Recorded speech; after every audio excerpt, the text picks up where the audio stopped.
Battery don't hold up, you know? Cordless will do that. You might want to consider the powder-actuated tool. The Hilti DX460MX or the Simpson PTT. Let's go. Let's roll.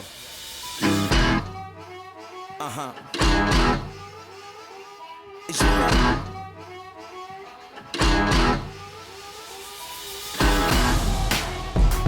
I'm about to take you there.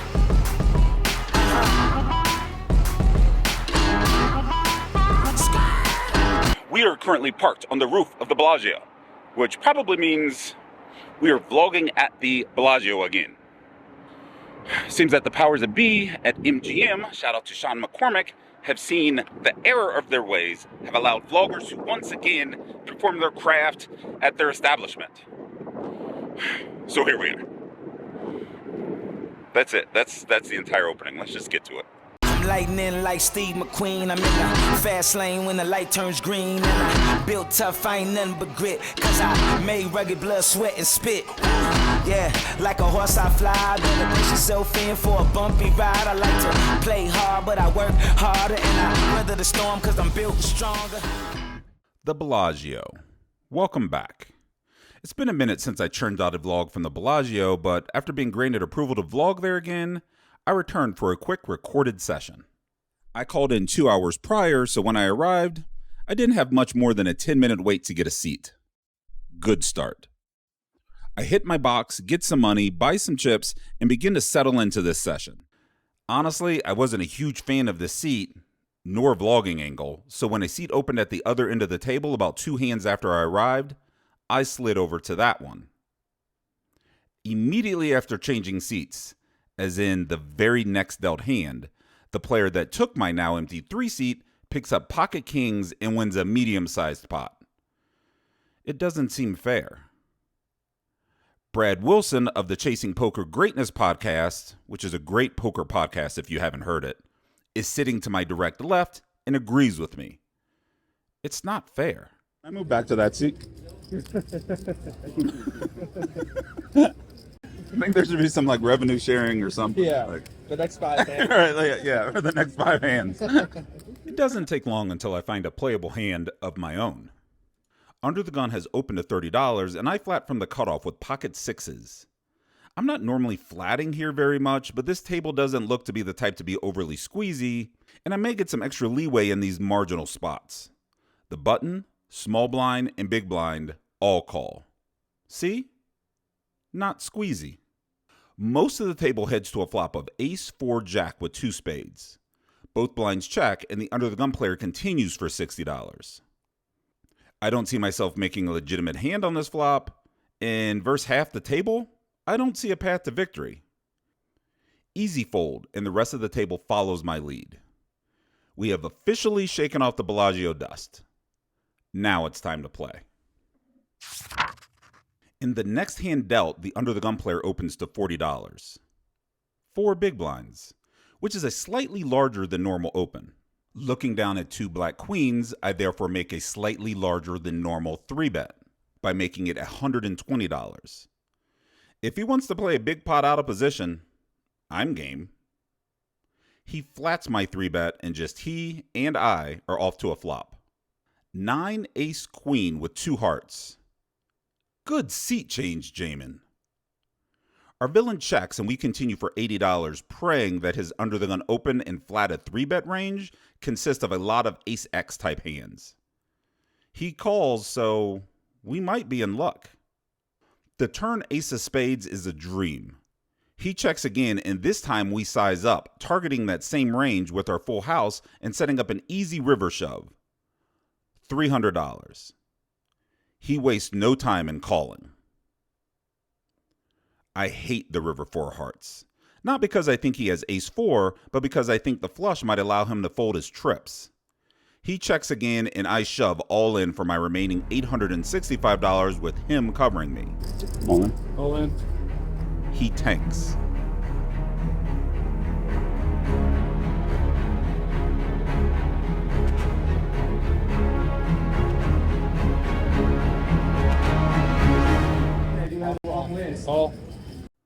Got him. I was a black queen. That's racist.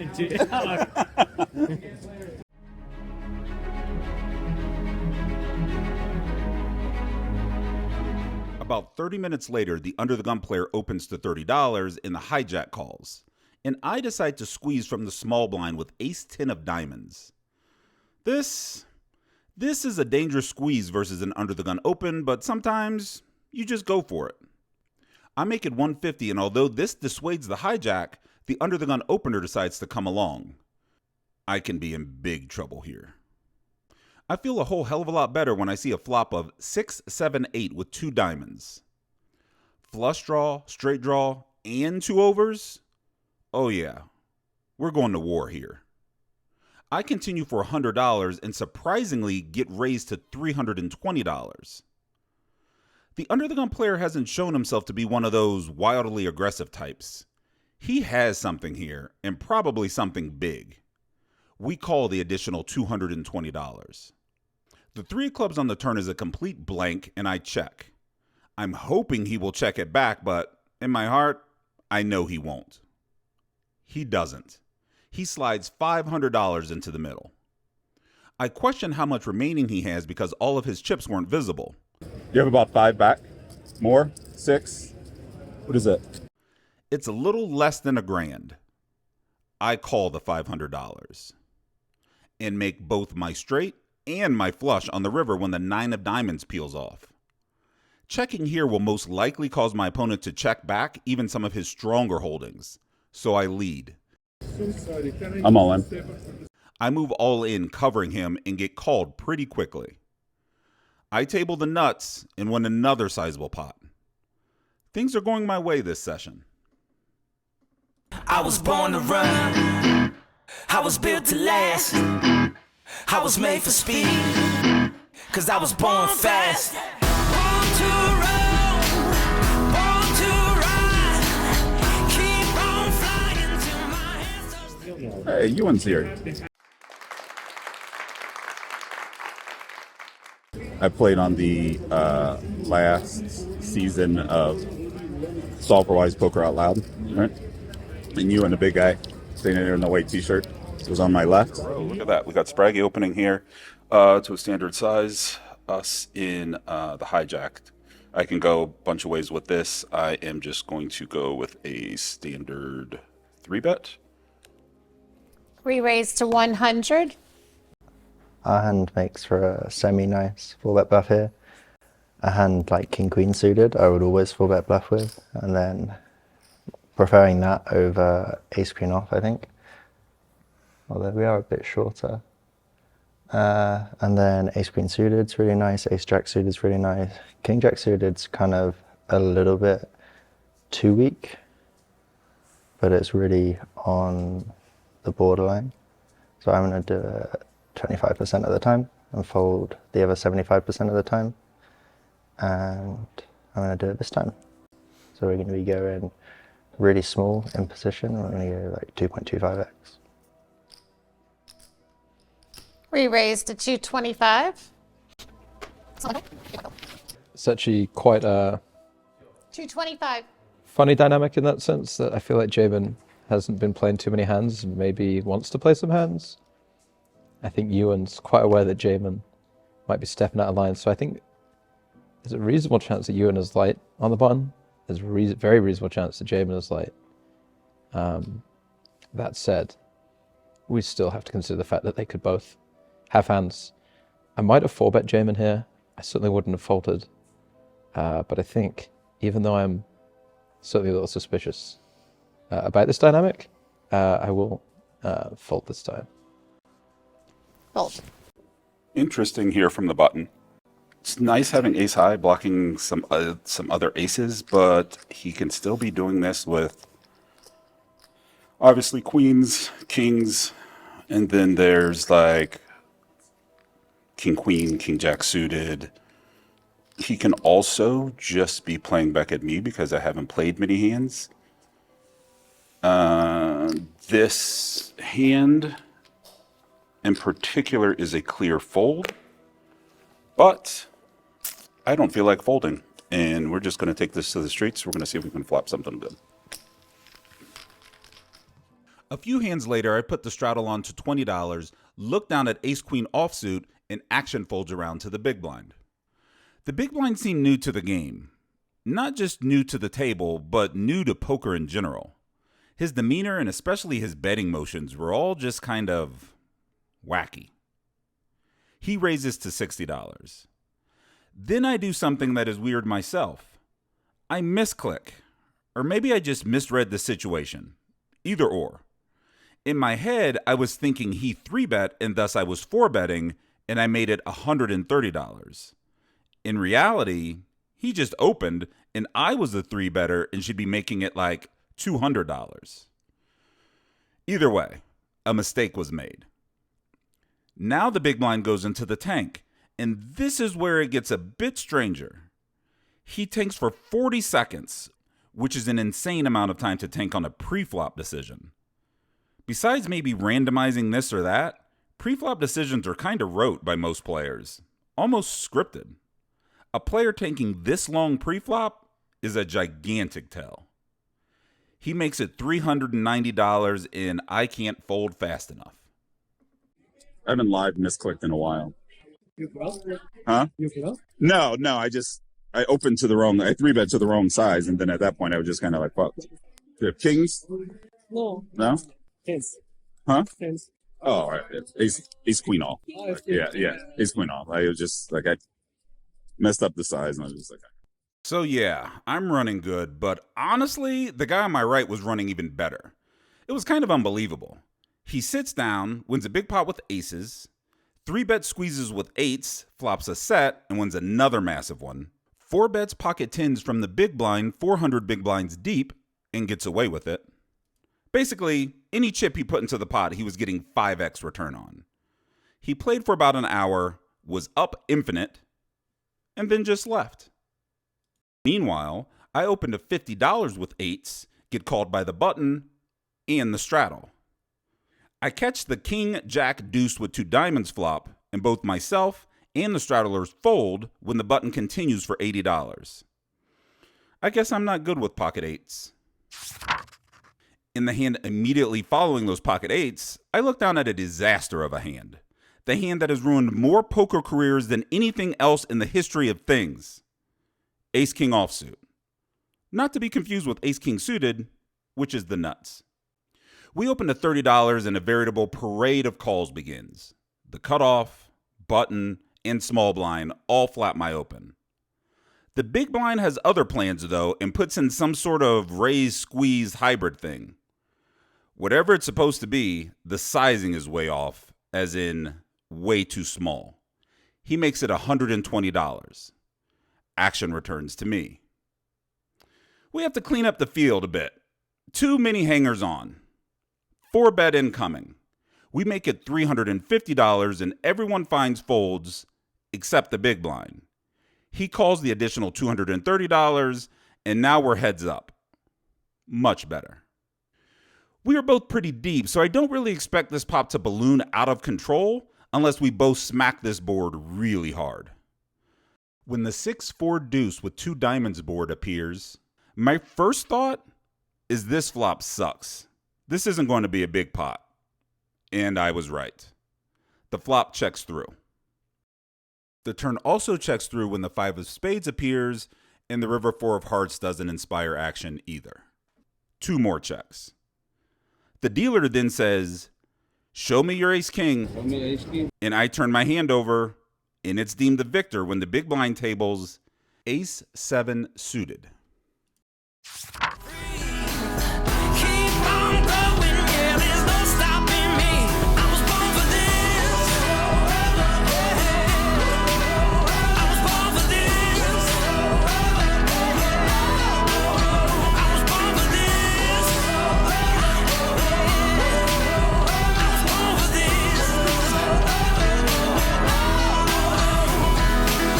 Out the gate like a bucking bull. Got my horns up, I'm unstoppable. Got you spin around, it's a do-si-do. Better hold on tight like a rodeo. If you wanna get down, get yourself elevated up off the ground.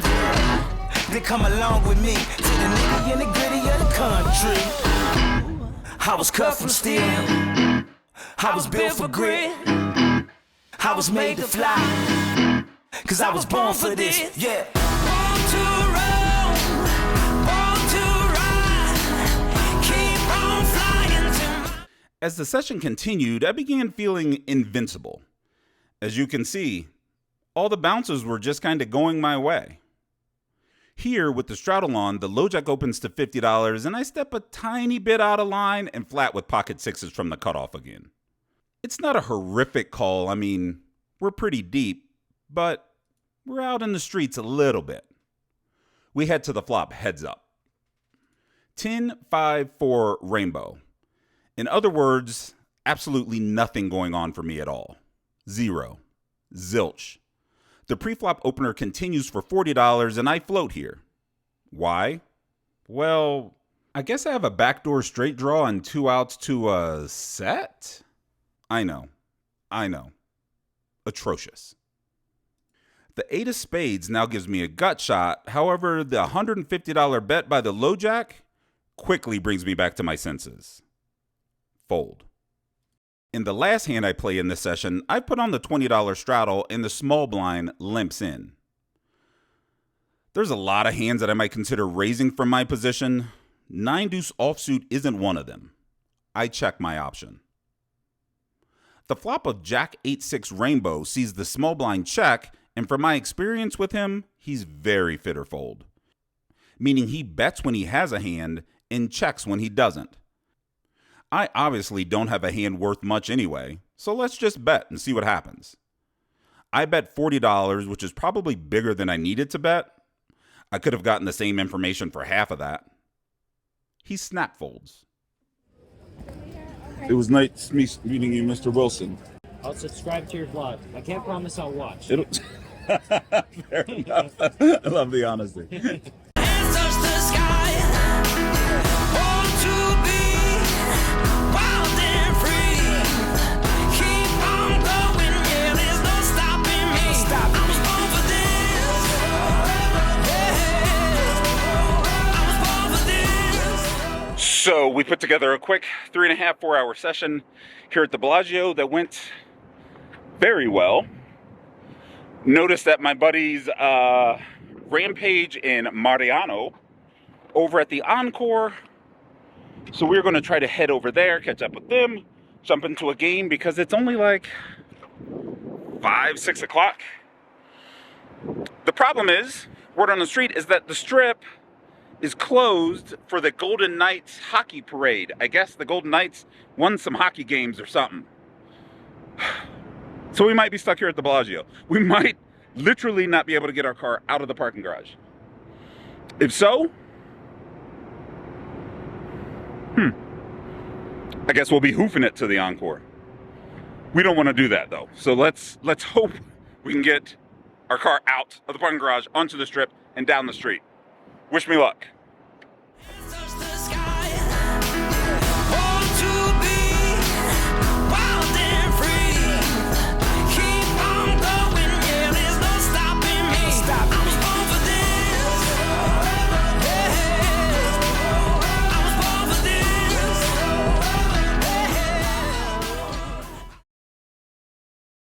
What if it went like dun dun dun dun dun dun ba ba ba ba ba ba ba?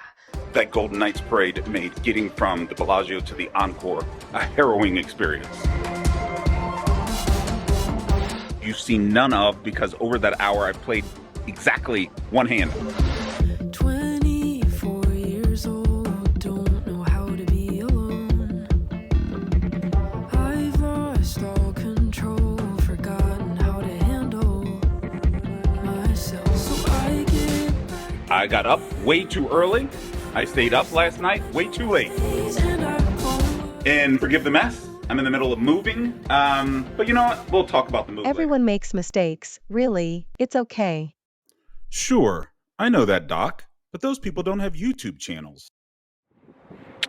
So, a quick 3.5-4 hour session. So you got the DeWalt cordless, your nail gun, DeWalt 410. Yeah, At MGM, shout out to Sean McCormick. Kings? No. No? Tens. Huh? Tens. Oh, all right. Ace queen all. Like, yeah. Ace queen all. I was just like I messed up the size. Word on the street is that the strip is closed during.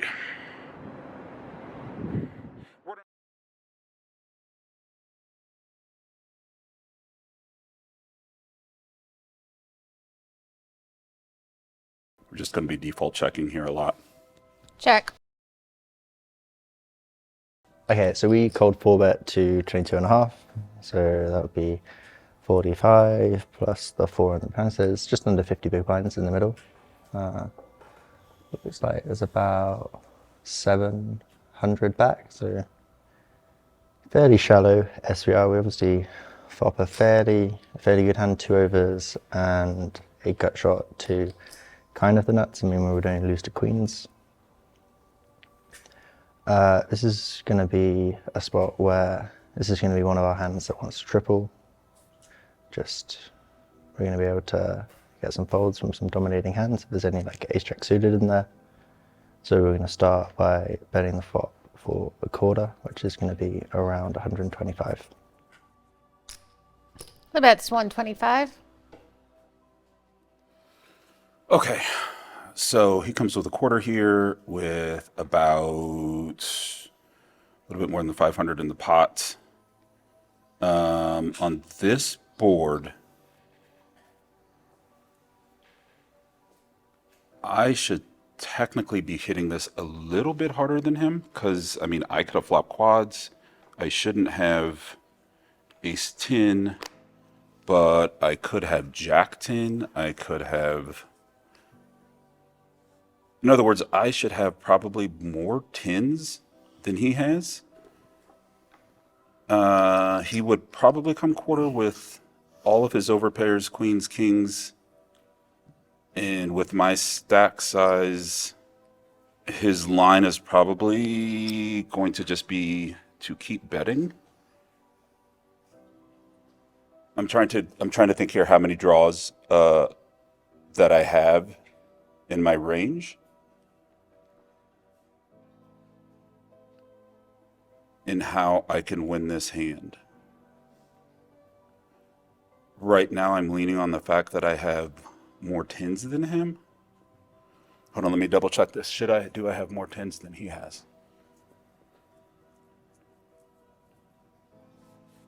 I mean, I have 9s, I definitely have more 10s than he has. And I don't really have the stack size to continue calling his quarters all the way down, which leads me into either just folding here or shoving.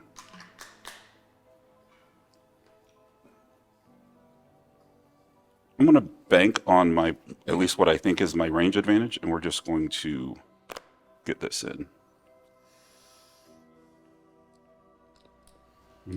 All in.